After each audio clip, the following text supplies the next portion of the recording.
What's up, everybody? It's the Junkyard Dawgcast. I'm Jake Rowe with Dawgs 24/7. With me, Kip Adams and Rusty Mansell, full staff. We got them all. It's the Three Musketeers, the dynamic trio, whatever you want to call it. And we're talking Georgia, Tennessee. This is the Picks podcast. This is the Picks YouTube live show, and we are live on YouTube.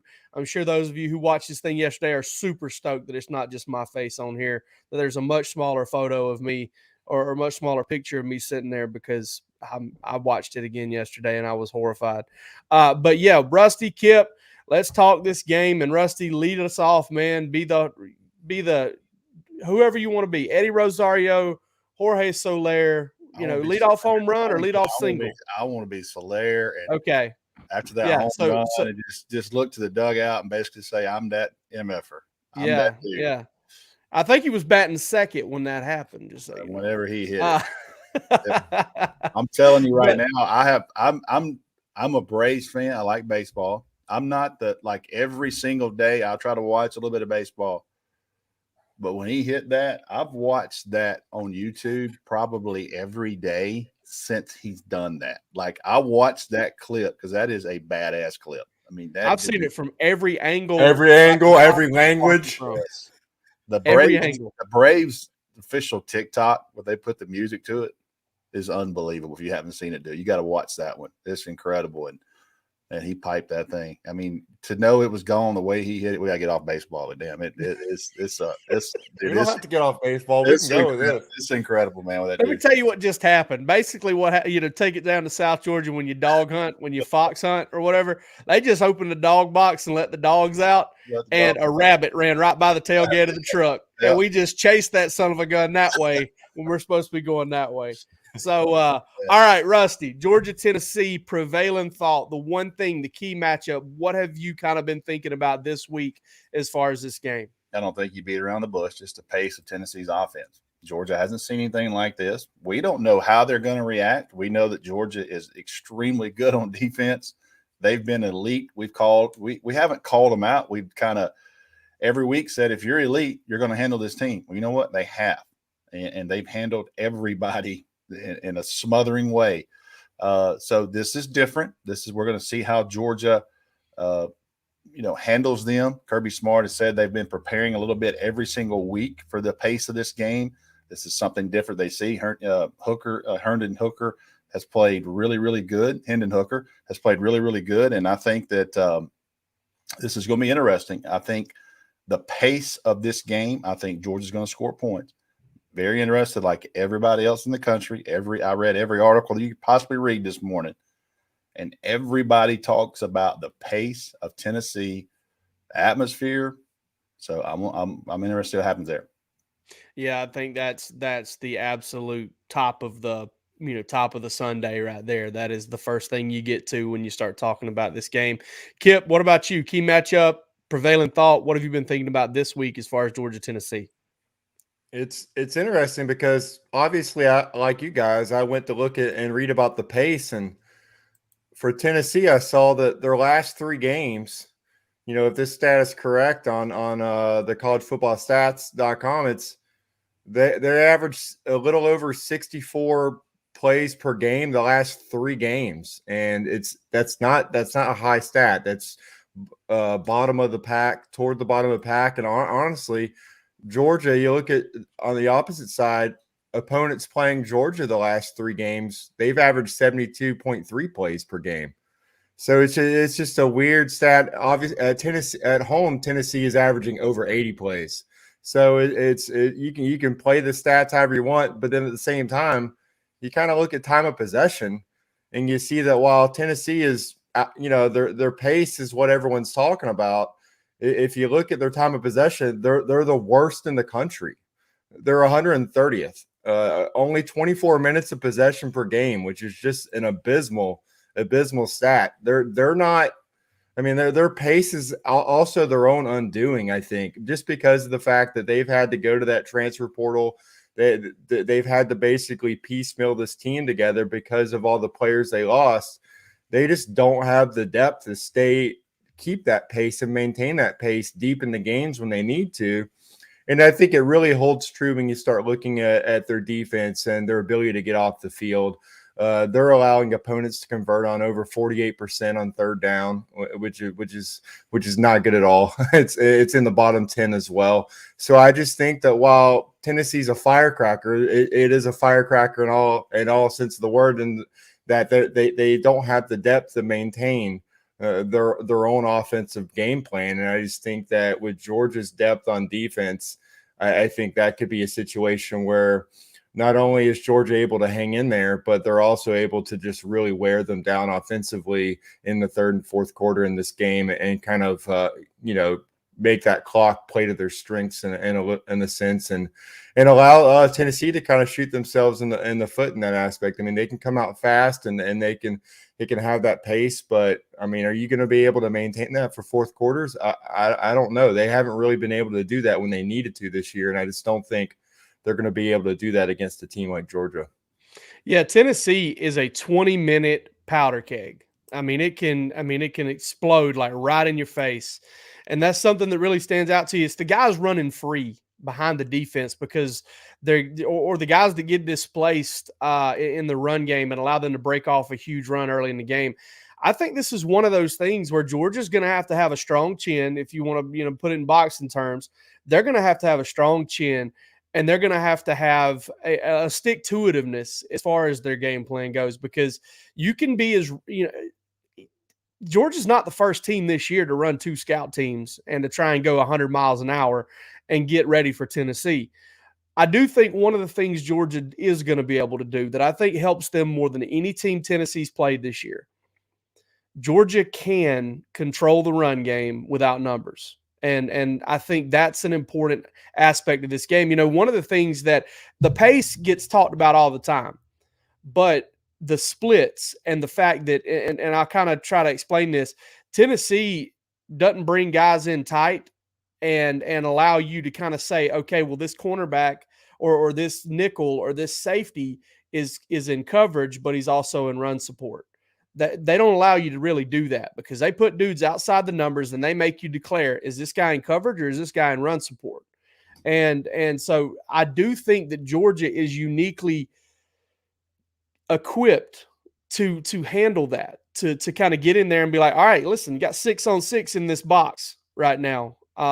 You got Jordan Davis winning on both sides of the block. You got Devontae Wyatt winning on both sides of the block. Georgia is in better shape to play that than most teams, but it's still going to come down to how simple can Georgia be and be effective? How quickly can they get lined up and execute a call? Because that's how Tennessee has made a lot of hay. They've scored a lot of their points in the first 20 minutes of these games. And, they hung in that Alabama game. Alabama made some stupid mistakes early in that game. I think there's a roughing. Can I interrupt you on that point? Yeah. Do you think that's a product of it takes a little while to adjust to how fast they're going? Yeah, for sure. No doubt. Yeah. I think it's a product of that. And I think it's a product of just adjusting to how they do it in general. Yeah. Because, the splits, the pace, the weirdness of it all, the uniqueness of it all. I think that's something that Georgia and every other team kind of has to get in there and figure out. And it didn't surprise me to hear Kirby Smart talk about how they have used previous periods and previous practices to do that, because guess what? Playing against pace and getting yourself ready for a fast-paced offense helps you no matter what. It'll help you in a 2-minute drill. It'll help you somewhere down the line. It'll help you probably in your next game, even if it's just for a little bit. So I think that didn't really surprise me. We'll see how well it serves Georgia in this game.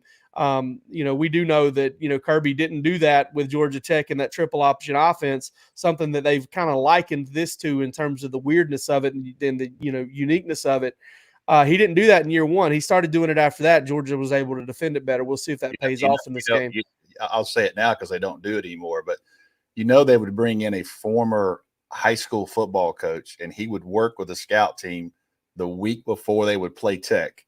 And this guy was a old school Hall of Fame triple option high school football coach, and he would work with the scout team to have them prepared to go. So you're not bringing in an old school high school football coach to run Tennessee's offense, but you get some of those old school high school football coaches to teach your kids how to run the veer and the triple. And that's something they did after that first year. So one of these days, maybe I'll give that coach his name up. Maybe he doesn't want me to do that, but he is retired now, so it doesn't matter. But yeah, that was pretty interesting. I found out he used to do that. That's pretty cool. Yeah, that's checking off a lot of boxes. That's detail oriented stuff. But I want to say this too. I'm not going to endear myself to a lot of Georgia fans by saying this, but I love Hendon Hooker, man. I love the story. I love the way he plays the game. I've enjoyed watching Tennessee's games, and he's battling for the last couple games, I believe, a knee injury. I think it happened in the Ole Miss game. He's a gritty football player. Seems like a really good kid, and just a cool story there. And he's playing at a high level. He's fun to watch. And I think Georgia's going to have a really good game plan for him on Saturday because he's playing at a really high level, maybe playing the best of any quarterback in the SEC for the time being. And I think it's impressive that he's been able to do what he's been able to do in his first year in the program, committing to a previous staff, sticking with the current staff. I mean, just a lot of reasons to see him as what's right about college football right now. All right, let's take a break here real quick. Other side picks player of the game. Let's go.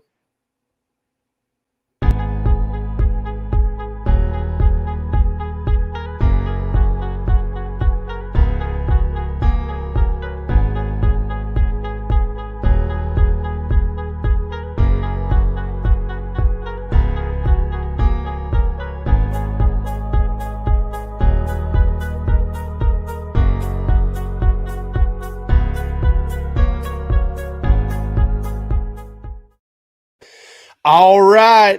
I'm interested to see what you guys have to say on this one. I may have to go in the middle here to kind of keep myself from I don't know. We'll see. We'll see. Let's go. Rusty's got fishes biting over in Lindale, Georgia right now. Rusty's got some stuff going on. Kip, picks. Give me a score. Give me a player of the game. All right. Well, I think it's fair to say, while obviously Georgia's defense is the best Tennessee's going to face all year, I mean, is it fair to say that this is the most explosive offense that Georgia has faced all year? I think that's a fair assumption at this point. And we've said all along that the one thing that could give Georgia issues is a strong passing game. And I think you look at Hooker and what he's been able to do so far. He's probably he might not be the most talented quarterback Georgia's playing, but as far as just how efficient he's been playing, he's definitely playing the best football right now of any quarterback Georgia's really played. They're catching him. He's played well.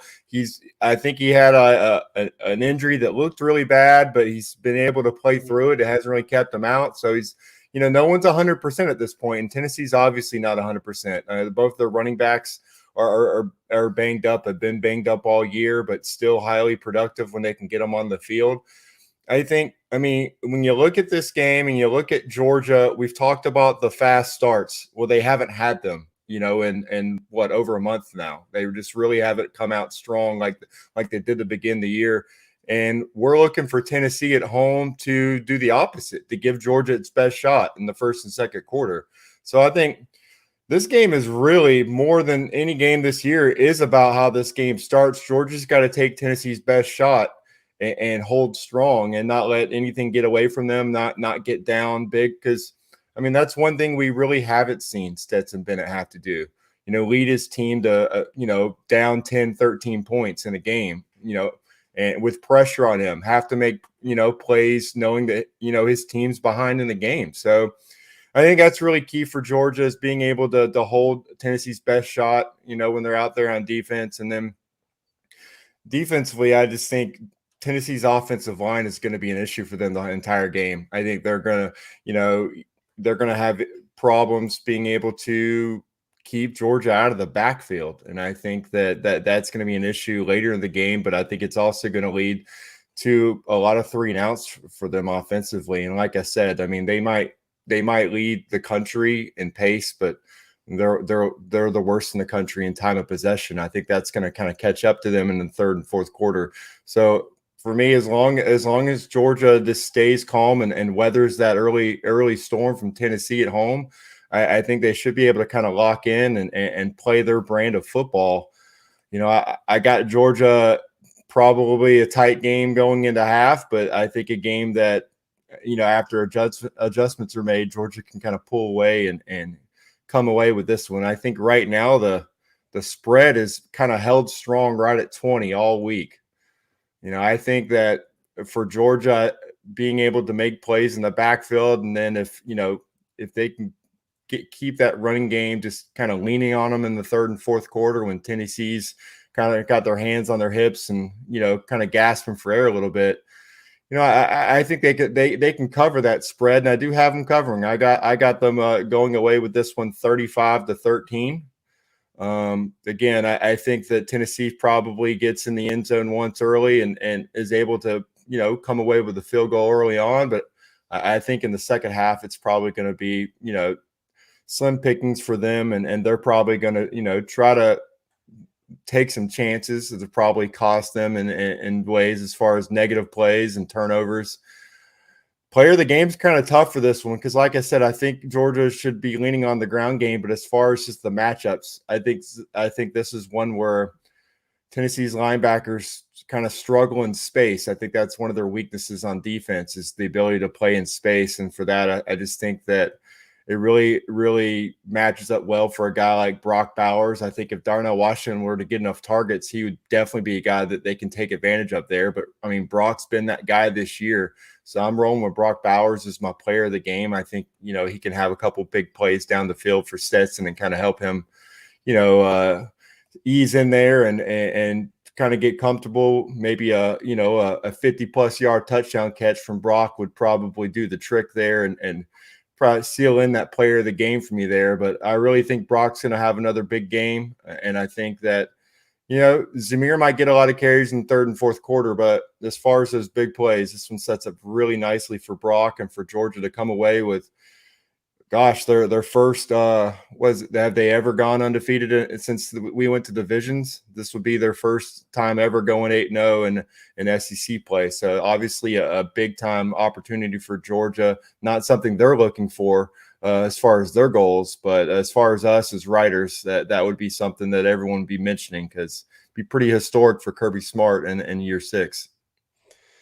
All right. Kip's got Georgia covering. I do not. I think Tennessee's going to score some points. I don't think they're going to light Georgia up or anything like that, but I think Tennessee's going to score 20, and that's exactly how many I have them scoring. I just think the pace, they're going to hit Georgia a couple times, maybe in those first 4 or 5 drives, get a big play, find a way to punch it in. But I also think Georgia keeps pace. I don't think this is ever going to be last time Georgia went to Tennessee, I want to say that game was 14-3 at some point.